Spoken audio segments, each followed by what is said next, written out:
Viver em condomínio. Apoio Sicom, a mão amiga no momento certo.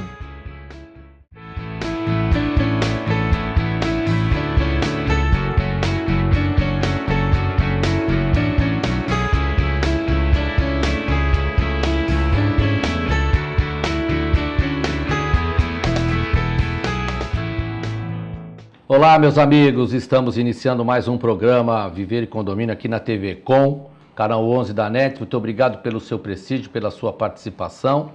Nós sempre disponibilizamos para você o Facebook, aparece aí na sua tela, faça contato conosco, também através do Sicom, o sindicato que tem nos apoiado, e Rubens Moscatelli, nosso comentarista, o homem de um único time. Todos nós, né? Não, nós temos dois, né? Sempre é um e mais a portuguesa. Isso aqui em Santos, então. Né? E tem três, então, que é a seleção, quando ela não é da CBF, né? Tá certo. Mas, de qualquer maneira, obrigado, Chiarella. É um prazer estar aqui. Nós vamos debater assuntos importantíssimos dentro do condomínio, a questão da relação de consumo, o Código de Defesa do Consumidor. Então, aproveite. E nós trouxemos hoje o doutor Tiago Ramos Viana, da Viana Advocacia.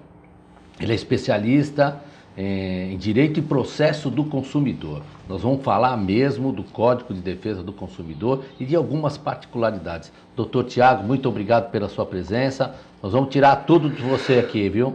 Espero que sim. Obrigado mesmo por ter vindo, viu?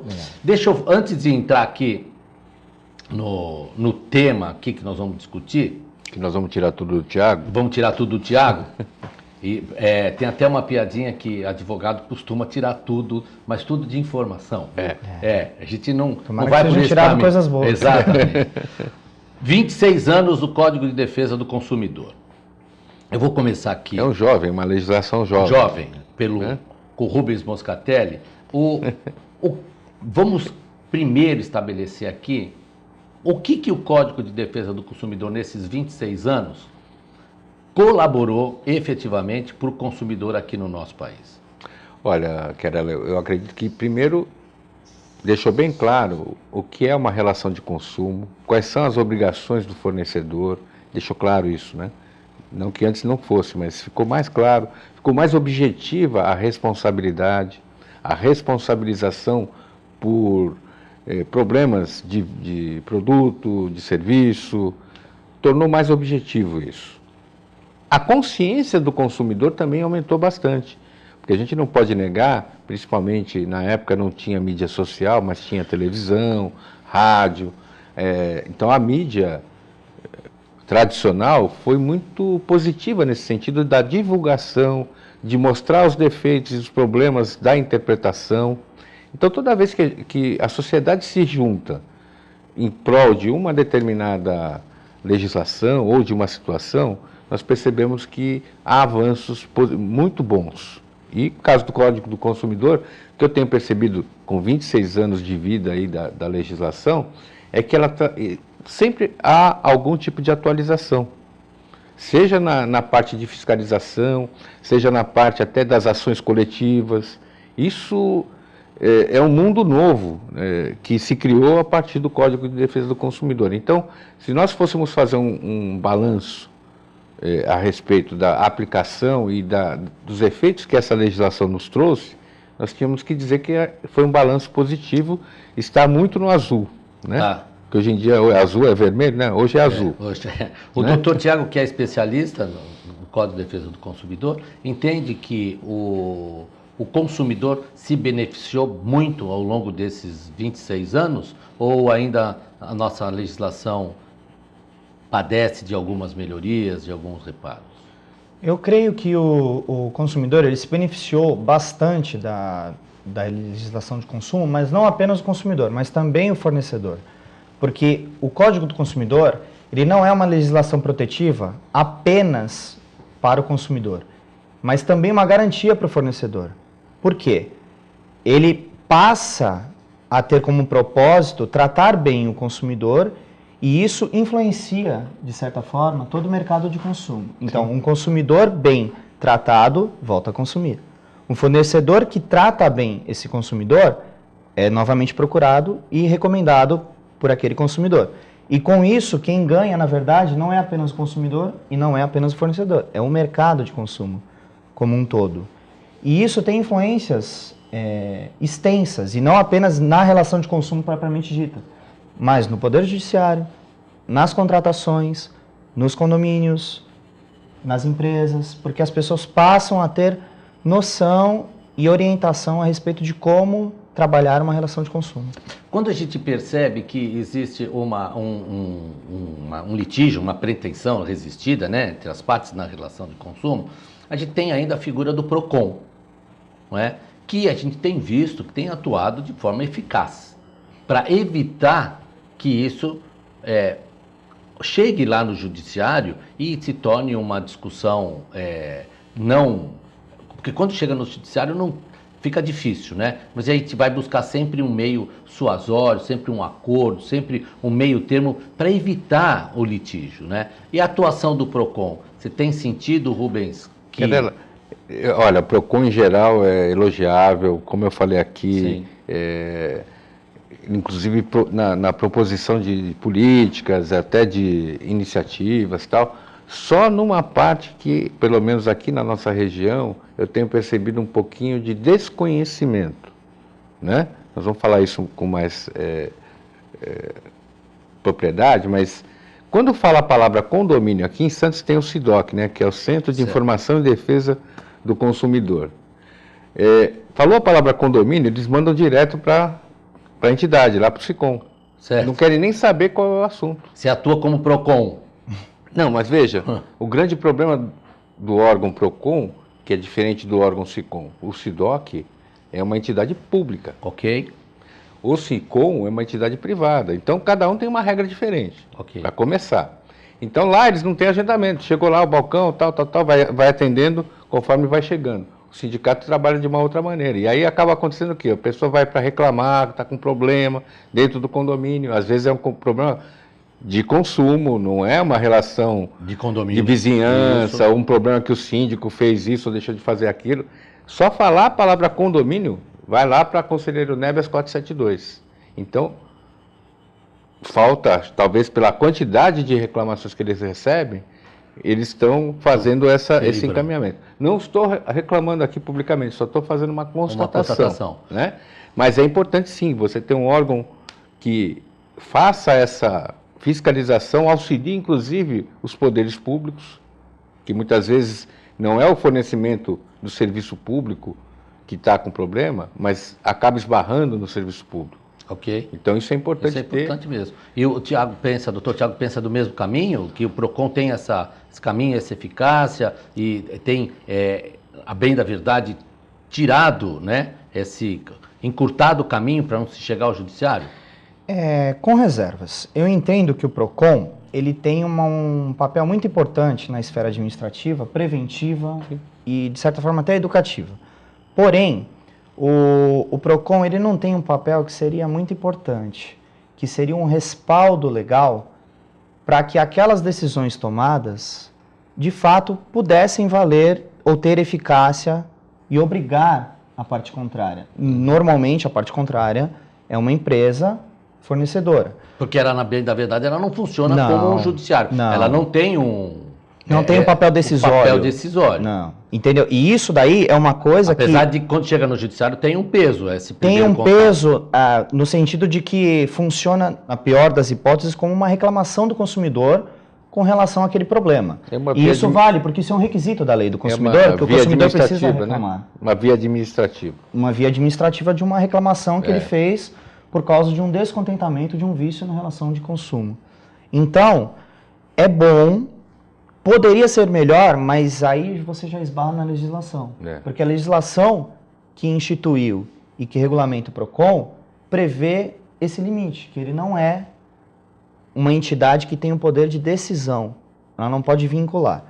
Isso é a crítica, porque eu entendo que o Poder Judiciário seria o maior beneficiário de uma atuação um pouco mais eficaz do PROCON nesse sentido, que ele pudesse, de fato, decidir. Resolver. Agora, é difícil também você falar em decisão de uma lide sem o devido processo legal, sem o Poder Judiciário. O princípio do contraditório. Exatamente. Essa natureza. Então, a lei deveria e poderia abordar isso desde que resguardasse o devido processo legal, a oportunidade do contraditório, que houvesse uma intimação, citação válida para a parte contrária se manifestar, não que a pessoa tivesse que entrar no mérito da questão, mas pelo menos nortear ou facilitar uma judicialização.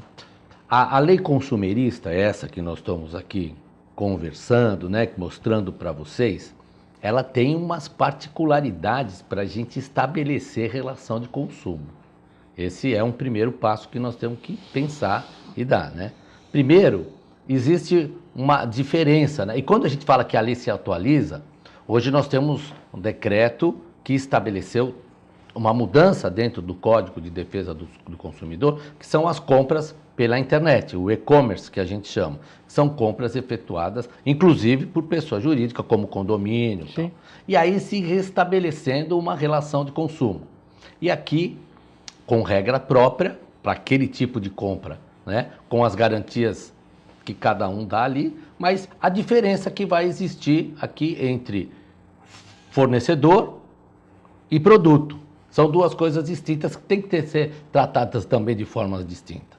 Eu queria passar primeiro para o Rubens, rapidamente, para a gente passar no intervalo, aí falo com o doutor Tiago. A gente não pode esquecer, Querela, que dentro do condomínio existem vários tipos de relações jurídicas, né? Você tem relação jurídica trabalhista, que é com os trabalhadores que ali prestam seus serviços. Dentro das unidades, se tiver lá o doméstico, também tem.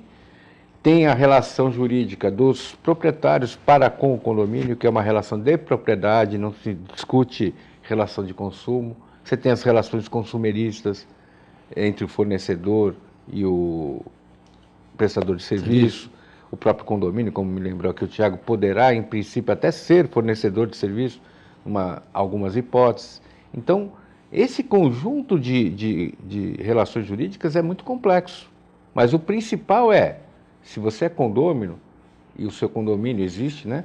Você não tem relação de consumo. A consequência é, por exemplo, só para falar numa, o boleto que você recebe lá para pagar, a tarifa você tem que arcar. Ok. Porque o condomínio não tem como absorver esse custo. Nós vamos ter o dinheiro sai do bolso do condomínio, né? Nós vamos fazer um intervalinho, vamos voltar com esse assunto logo depois do intervalo, porque tem muito... Afinal de contas, condomínio tem relação de consumo?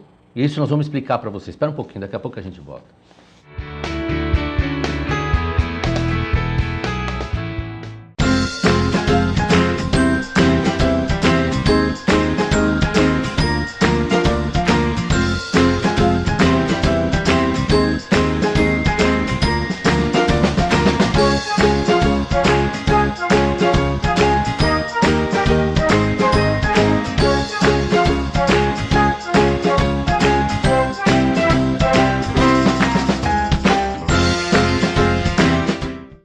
Sabe o que essas crianças vão ser quando crescer?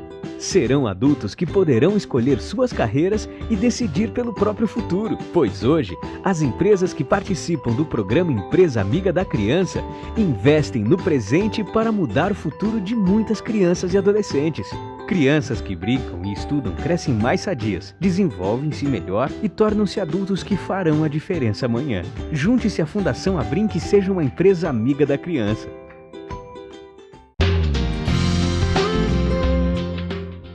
Apoio ACESP, Associação dos Canais Comunitários do Estado de São Paulo. Participe conosco todos os domingos, 8 horas da manhã, pela TV Com, Missa em Seu Lar. Momento de fé, de amor, de esperança. Palavra de Deus que quer penetrar, entrar em sua vida, em sua casa. Todos os domingos, 8 horas da manhã, pela sua TV Com, a TV da comunicação para a verdade e a paz. Missa em Seu Lar. Apoio Visão Laser.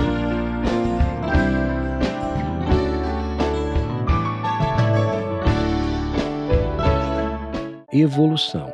A evolução faz parte da história do Visão Laser. O jeito que as pessoas se comunicam mudou. As pessoas mudaram. O mundo mudou. E o Visão Laser, com sua paixão pelo pioneirismo, qualidade e inovação, precisava de uma marca que acompanhasse tanta evolução. apresentamos a nova marca do Hospital Visão Laser. Visão Laser. Sua visão é o nosso sentido. Dr. Colombo Barbosa, diretor técnico médico, CRM 19555. Se você quer algo diferente e está por dentro de tudo que acontece em sua cidade, mande dicas, sugestões de pauta pela nossa fanpage facebook.com/tvcom.santos. Interaja com a programação da sua TV Com. TV Com, interagindo com você.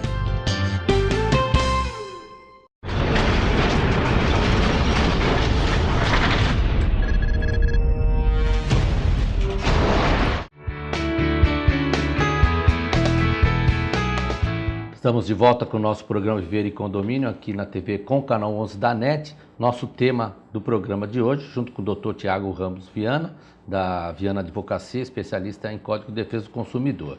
E o nosso comentarista de sempre, Rubens Moscatelli. No intervalo nós estávamos falando dessa relação de consumo, que é muito interessante, porque a gente tem que estabelecer alguns momentos aonde, dentro do condomínio, existe a relação de consumo, em outros momentos não existe a relação de consumo, não é? Então, sim, por exemplo, se eu tenho que pagar tarifas relativas a condomínio, doutor Tiago, é relação de consumo? Aí não é. Porque o que acontece? O condômino, ele é, como o próprio nome diz, condômino. Ele participa do domínio junto com outras pessoas. Se o condomínio absorver aquela tarifa, o pagamento, a responsabilidade pelo pagamento de uma tarifa, necessariamente o próprio condômino pagará dentro de um rateio. Quando é algo específico, envio de um boleto para pagamento pelo correio e tal, e não para o recebimento, essa tarifa ela é exclusiva do proprietário que usa daquele serviço. Porque não há como a gente atribuir ao condomínio um custo, pois o próprio condomínio é constituído de condôminos. Então, ele não é por mais que seja uma pessoa jurídica que tenha personalidade própria, ela é, na verdade, formada pelas unidades condominiais. E todos absorvem esse custo. Entendeu? Eu acho que é interessante aqui...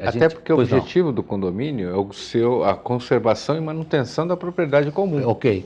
E não constituir lucro. Não tem objetivo... Pode até ter lucro, mas o lucro não é do condomínio. Sempre vai ser individualizado pelas unidades. Perfeito.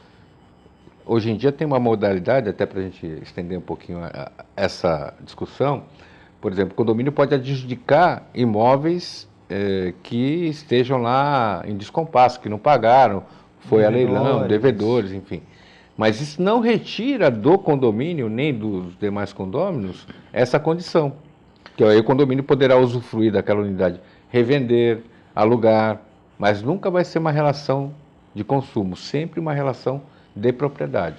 É interessante quando a gente fala nessa relação de consumo, né? Porque hoje nós temos uma modalidade também moderna de condomínio, que são condomínios tidos como condomínios clubes, né? Eles oferecem lá lavanderia, oferecem academia de ginástica, e aí tem uma diferenciação, né? Porque primeiro, o que rege as regras dentro do condomínio é o estatuto constituído, que é chamada de convenção condominial, não é isso? É isso mesmo. Então, essas regras são pré-estabelecidas.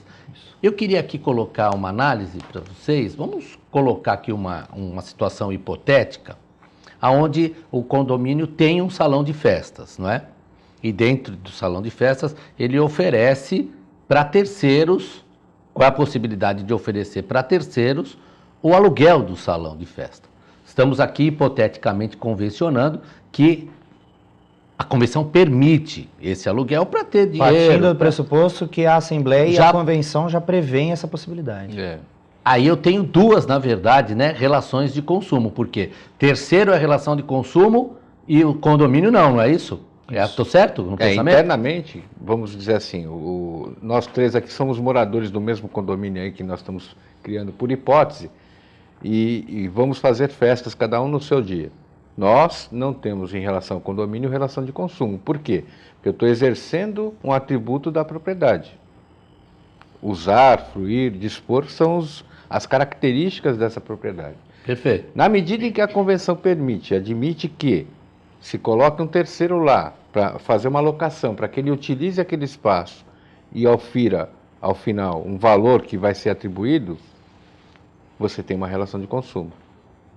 entre o condomínio X e aquele que é o terceiro que está ali ocupando naquele momento. Doutor Tiago, caminhamos no mesmo pensamento? E quais as responsabilidades que se tem? São todas contratuais, não é isso? Nós vamos ter que estabelecer um contrato ali, e nessa relação de consumo, entre deveres e obrigações, e aquilo que a gente diz aqui em direito, que é a inversão do ônus da prova, que esse que é o grande, que é essas responsabilidades, né? Fala um pouquinho sobre isso, para que aqueles que têm a intenção, que tem um salão de festas, querer... E a permissão, né? Não é só então, a intenção. Tem a intenção, o Rubens não me deixou terminar, tem a intenção de modificar suas convenções para poder alugar os seus salões, se é que há interesse.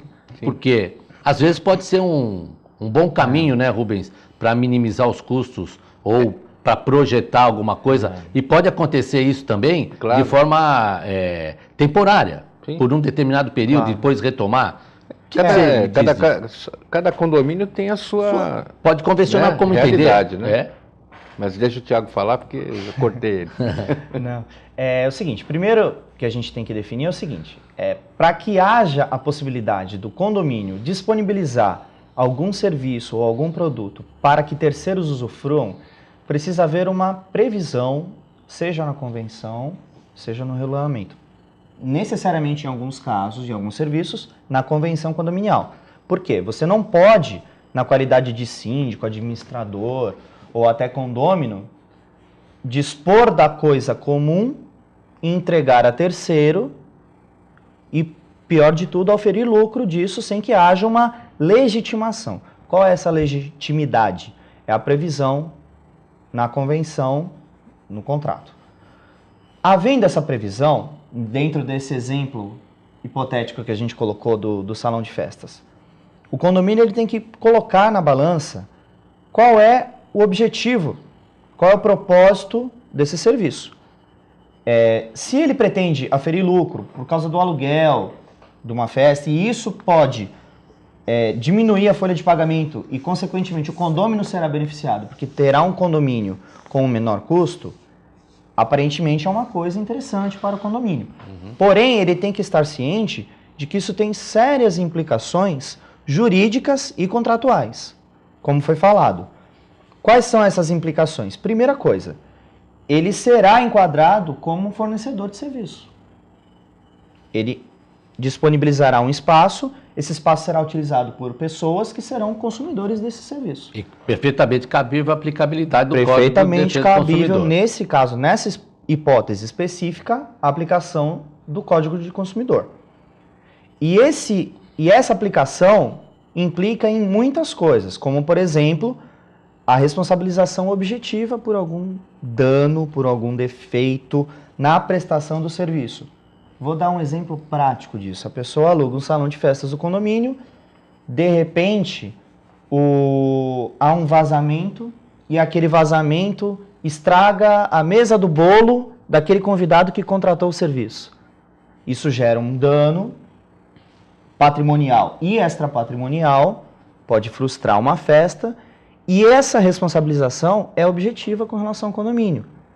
Claro, se ficar comprovado que houve vazamento, que aquele vazamento foi um problema que não tenha sido causado pelo próprio usuário do serviço, no caso, e aí o consumidor ele teria o direito de acionar. Pleitear, sim. Pleitear uma indenização perante o judiciário contra o condomínio. E nós temos que também ver a possibilidade, como foi falado, da questão da inversão do ônus da prova. Porque a inversão do ônus da prova, para que vocês entendam, ela não é uma regra dentro do cenário jurídico. O ônus da prova, ou seja, a responsabilidade de provar os fatos, sempre é de quem alega, seja do autor quando entra com a ação, seja do réu quando responde, quando defende. A inversão do ônus da prova é uma exceção à regra, que o consumidor tem a seu favor. Então ele pode entender que é a parte mais fraca na relação. Isso, exatamente. Mas que aí tem que ficar demonstrando que há uma relação de consumo. O juiz vai decidir se vai ou não aplicar a inversão. Tem várias circunstâncias. Não é uma coisa simples assim. Porque tem muita gente que que ao ler lá o Código de Defesa do Consumidor, fala, pô, tá aqui. Não preciso me preocupar em provar os aí, fatos. E não é assim. Né? Exatamente. Eu só queria retomar, desculpa até interrompendo, aquela questão lá do condomínio clube, para a gente deixar bem claro, por exemplo, da relação condominial, que é de propriedade, com relação a esses serviços que são ali colocados. Veja, eu posso ter no mesmo condomínio uma relação de condomínio, que é... Essa dualidade, a dualidade, até mais do que isso, né? Mas em relação a essa situação. Eu vou usar a academia que tem lá no meu condomínio. Eu vou começar a pagar uma mensalidade. Com relação a isso, existe sim a relação de consumo. Se ela está incluída no meu condomínio, eu posso usar livremente? Aí não. Aí não, porque, por exemplo, tem a piscina lá do prédio e eu vou fazer uso dessa piscina. Não há relação de consumo. Perfeitamente. Não, mas tem um instrutor lá que o condomínio contratou que vai orientar e vai fazer um aprendizado de natação, por exemplo. Aí há uma relação... Pode ter uma relação de serviço prestado profissional ou até uma relação de consumo se for uma empresa. Exatamente. Não, até mesmo com... Ou uma pessoa física. Com a pessoa física lá, ou uma EPP, por exemplo. Isso. Quer dizer, então nós temos que tomar muito cuidado com essas... Na verdade é respirar fundo, perceber cada detalhe para poder definir. Não, é uma relação de consumo, é uma relação condominial, ou uma relação trabalhista. E nesse caso, né? Só aproveitando, é importante diferenciar, Rubens, essa questão de quem presta o serviço. Sim. Por quê? Se é o próprio condomínio que disponibiliza um espaço, tem uma estrutura e tem um profissional contratado pelo condomínio, em tese a relação é condominial. Não há relação de consumo. Verdade. Agora, se há uma empresa terceirizada, ou um profissional terceirizado, que usa o espaço do condomínio para prestar o seu serviço, há aparentemente a relação de consumo entre o condômino e não o condomínio, mas essa empresa, esse profissional. Exatamente.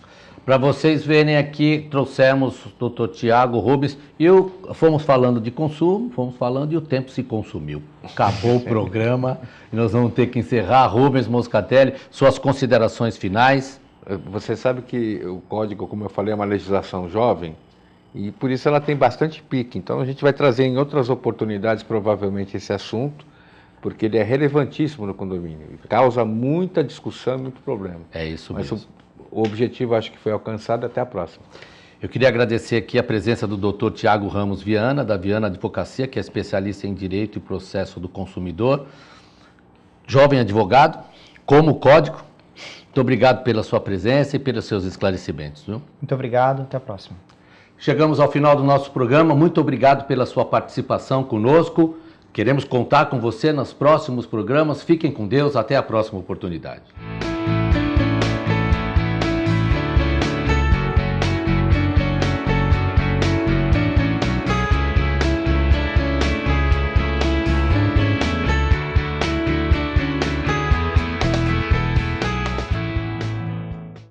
Viver em condomínio. Apoio Sicom, a mão amiga no momento certo.